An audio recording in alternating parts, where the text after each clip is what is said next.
আপনারা দেখছেন আদর্শ তিতুমির পত্রিকার সঙ্গে রয়েছি আমি ধৃতরাষ্ট্র।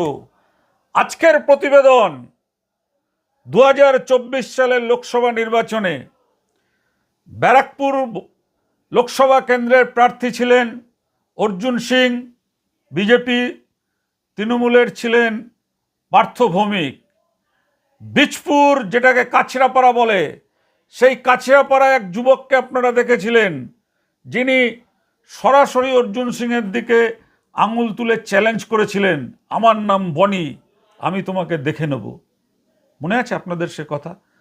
মনে না থাকলে আমরা সেই ভিডিওটা আপনাদের সামনে দেখাবো। কিন্তু সেই বনি, যে বনি একসময় চ্যালেঞ্জ করেছিলেন অর্জুন সিংয়ের সঙ্গে, চ্যালেঞ্জ করেছিলেন নিশ্চয়ই তো কারো মদতে, কারো ইন্ধনে তাকে দিয়ে করানো হয়েছিল। কিন্তু সেই বনির আজকে কি পরিণতি? সেই বনিকে ধরে নিয়ে আসা হয়েছে। ধরে নিয়ে আসার পরে আজকে স্যান্ডো গেঞ্জি এবং হাফ প্যান্ট পরিয়ে বীজপুরের বিভিন্ন জায়গায় কোমরে দড়ি বেঁধে ঘোরানো হয়েছে পুলিশের পক্ষ থেকে। কিন্তু সেই বনির পাশে আজকে কমল অধিকারী, সুবোধ অধিকারী, পার্থ ভৌমিক বা বীজপুরের কোনো নেতা নেই।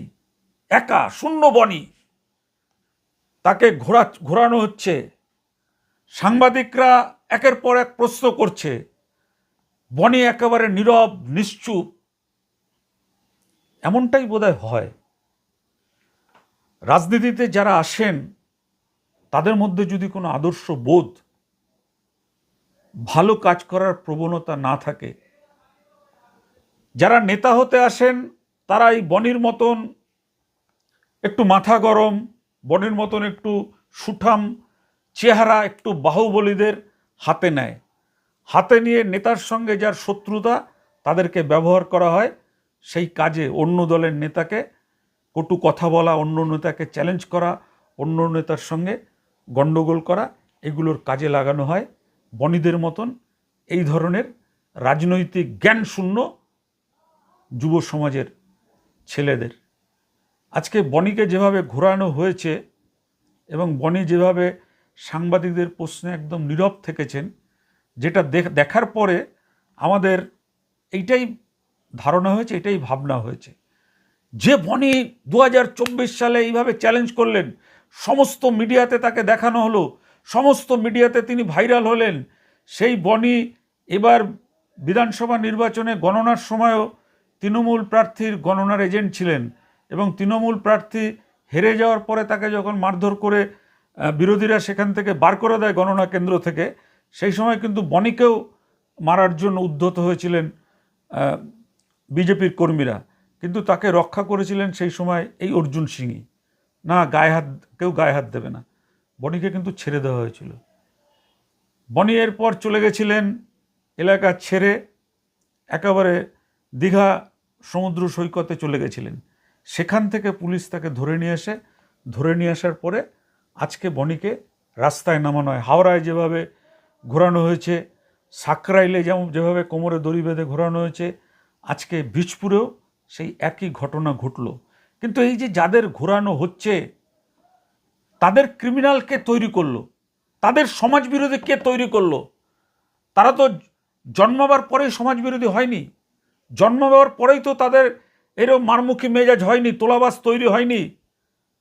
যে নেতারা তাদেরকে সমর্থন করেছে, যে নেতারা তাদেরকে তোলাবাজিতে সাহায্য করেছে, যে নেতারা তাকে মস্তানি করতে সহযোগিতা করেছে, সেই নেতারা কেন ছাড় পাবেন? সেই নেতাদেরও তো কোমরে দড়ি বেঁধে ঘোরানো উচিত। বনিকে যদি ঘোরানো হয়, বনির যারা গডফাদার তারা কেন ছাড় পাবেন? এটা গেল এই পার্ট। এবার বনিকে আপনাদের চেনানোর জন্য স্মরণে সকলেরই আছে, পুরনো সেই বনির রূপটাকে আমরা দেখাতে চাই। যে শান্ত, একেবারে সৃষ্ট বনিকে আজকে আপনারা দেখলেন পুলিশের দড়ি বেঁধে ঘোরানোর সময়। সেই বনি 2024 সালের লোকসভার নির্বাচনে কেমন মারমুখী মেজাজে চ্যালেঞ্জ করেছিলেন, সেই ভিডিওটা আপনারা দেখুন।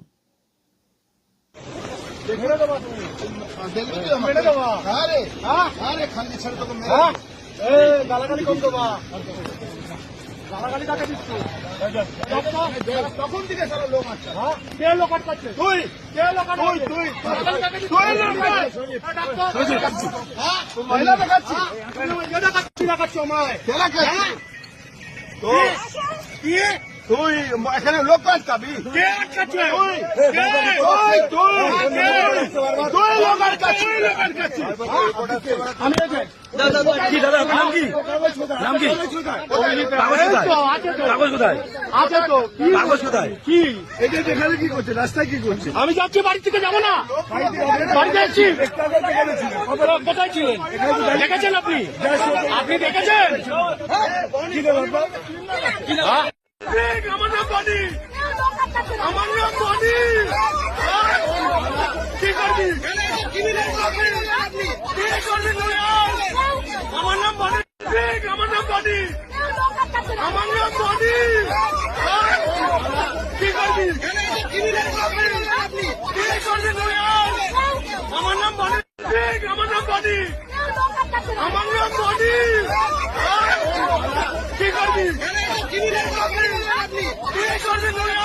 কাকে দেখছেন?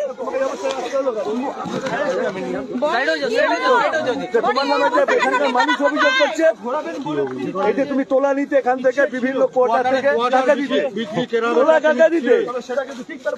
আরে বলো না, আর কি হবে? তো কিছু বলার নেই। কেন? তোমার নেতারা, তোমার নেতারা কোথায়?